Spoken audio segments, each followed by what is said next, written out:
अऊज़ु बिल्लाहि मिनश्शैतानिर्रजीम बिस्मिल्लाहिर्रहमानिर्रहीम।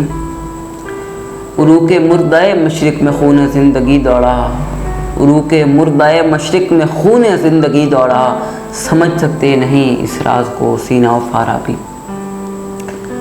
अस्सलाम वालेकुम, मैं हूँ सैयद मोहम्मद शहजाद सुल्तान और आप देख रहे हैं इस्लाम एंड ह्यूमैनिटी यूट्यूब चैनल। सबसे पहले आप लोगों को मेरे चैनल पर खुशामदीद।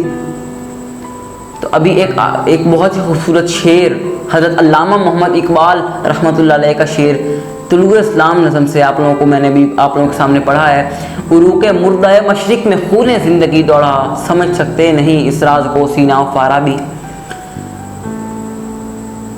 तारीख़ गवाह है कि जब भी कहीं हज़रत अल्लामा मोहम्मद इकबाल ने अपना कलम उठाया, या बात इस्लाम की या बात इंसानियत की, या इस्लाम के लिए अपना कलम उठाया या इंसानियत का दर्स देने के लिए, या इस्लाम के लिए अपना कलम उठाया या नौजवान हस्ती को अपने बुज़ुर्गों की जैसा भाईचारा रखने का सिखाया। और ये बात बहुत मुदल्लिल है, ये बहुत मुदल्लिल बात मैं आप लोगों को बता रहा हूँ। ये बात दलील से वाज़िह है। अगर इस्लाम की बात आती तुलूए इस्लाम जैसी खूबसूरत नज़में पे सामने आ जाती।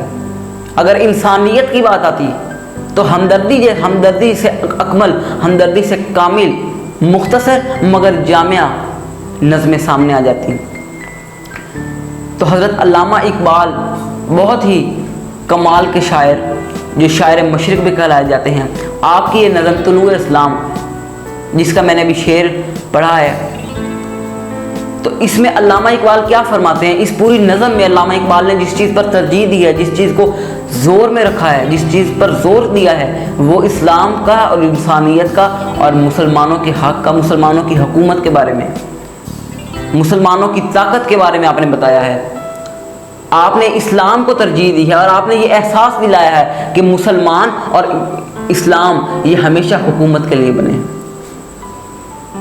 इस्लाम हमेशा बुलंद रहने के लिए बना है। इंशाअल्लाह इस्लाम हमेशा बुलंद रहेगा। तो उस वक्त आपने ये मुसलमानों को बताया कि मुसलमान हुकूमत के लिए आए हैं, ना कि ग़ुलामी के लिए। ये बात इस वजह से आपने फरमाई क्योंकि उस वक्त मुसलमान अंग्रेज़ों की ग़ुलामी कर रहे थे और वो लोग ये सोच चुके थे, वो लोग ये मान चुके थे, इस पर यकीन कर चुके थे कि अगर अब आज़ादी मिलेगी भी तो बहुत वक्त के बाद मिलेगी। वो लोग इस पर यकीन कर चुके थे कि अब आज़ादी की सबील मिलना मुश्किल है। तो इस कठिन वक्त में, इस मुश्किल भरे वक्त में हज़रत अल्लामा मोहम्मद इकबाल ने अपनी ये नज़म तुलूए इस्लाम लिख कर मुसलमानों को ना सिर्फ उनकी हौसला अफजाई की, ना सिर्फ मुसलमानों को हौसला दिया, ना सिर्फ उन्हें आज़ादी का रास्ता दिखाया, बल्कि इस्लाम का परचम भी बुलंद कर दिया। तुलूए इस्लाम नज़म से आपने इस्लाम का परचम भी बुलंद कर दिया। तो क्योंकि उस वक्त दो रास्ते रह गए थे, दो हथियार रह गए थे आज़ादी पाने के लिए, आज़ादी दिलाने के लिए अपनी कौम को, तो हज़रत अल्लामा मोहम्मद इकबाल ने उनमें से दूसरा रास्ता चुन लिया। एक हथियार था शमशीर व सनान, यानी तलवार उठाकर भागना, तलवार उठाकर जंग करना, और दूसरा कलम उठाना। तो आपने कलम को अपना हथियार बनाया और लिखना शुरू किया, और मुर्दा उरूक़ में आपने जान भर दी, मुर्दा उरूक़ में ज़िंदगी का खून भर दिया आपने। उरूक़ का मानी होता है रग, और मुर्दा रग मतलब आपने मुर्दा रगों में दोबारा से खून रेगुलेट करना स्टार्ट कर दिया। मुसलमान जो गफलत की नींद में सो गए थे, वो मुसलमान जो ये मान चुके थे कि अब हम आज़ाद नहीं होंगे, तो उन मुसलमानों को, उन मुर्दा लोगों को, उनके मुर्दा दिलों को आपने दोबारा ज़िंदा किया, उनको हौसला दिया, उनकी हौसला अफजाई की और उन्हें दोबारा आज़ादी का रास्ता दिखाया। तो इसी चीज़ पर ये शेर है, उरूक़ मुर्दाए मशरिक़ में खून ज़िंदगी दौड़ा, समझ सकते नहीं इस राज को सीना व फाराबी। तो इसका मफ़हूम क्या है, इसकी डेफिनेशन क्या है, जो हज़रत अल्लामा इकबाल क्या फरमा रहे थे, वो क्या फरमाते हैं अपनी कौम से, अपने लोगों से, अपने नौजवानों से, वो क्या फरमाते हैं, उन्हें क्या मैसेज, एक पैगाम पहुंचाते हैं।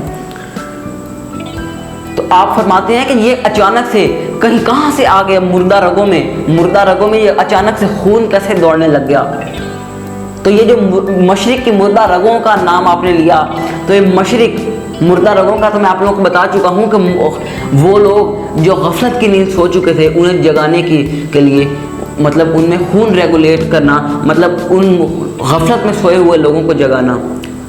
اور مشرق کی جو آپ نے بات کی وہ آپ عثمانیوں کو، ترکیوں کی بات کر رہے تھے، کیونکہ حال ہی میں اس وقت ترکی اور عثمانی لوگ اپنے وطن کو واپس پا چکے تھے، آزادی حاصل کر چکے تھے۔ تو آپ نے اس کو ایک پوائنٹ بنایا مسلمانوں کی جو برِ صغیر میں انگریزوں کی غلامی کر رہے تھے، ان کے لیے حوصلہ افزائی کا ایک پوائنٹ بنایا آپ نے، اور آپ نے فرمایا کہ یہ اچانک سے مشرق کے مردہ رگوں میں کیسے خون دوڑنے لگ گیا ہے۔ اس راز کو عظیم فلسفی ابو علی سینا اور فارابی جیسے فلسفی عظیم بھی سمجھ نہ پائے۔ تو آپ نے اس عثمانیوں کی بات کی کہ یہ عثمانی یہ اچانک سے غفلت کی نیند سے کیسے اٹھ پڑے، ایسا کیا ہوا جو یہ لوگ غفلت کی نیند سے باہر ہو گئے، غفلت کی نیند سے کیسے ان کی آنکھ کھلی، ایسا کیا ہو گیا کہ یہ لوگ آزادی کے جوش میں آئے اور یہ لوگ اپنا وطن واپس پانے کے لیے جدوجہد کرنے لگ گئے۔ تو یہ اس کا مفہوم تھا۔ اگر آپ لوگوں کو میری بات اچھی لگی ہو، علامہ اقبال کا یہ شعر آپ لوگوں کو اگر پسند آیا ہو تو میری ویڈیو کو لائک کر دیجیے گا، اور اس کو اتنا فارورڈ کریں کہ یہ علامہ اقبال کے ہر فین تک پہنچ جائے، اور ان کا جو پیغام ہے، ان کا جو میسج ہے جو وہ کنوے کرنا چاہتے تھے اپنی پوری قوم کے ساتھ، اپنی قوم کے نوجوانوں کے ساتھ، تو اس کو اتنا فارورڈ کریں کہ یہ ہر نوجوان تک پہنچ جائے۔ تھینک یو سو مچ، بہت شکریہ، اللہ حافظ۔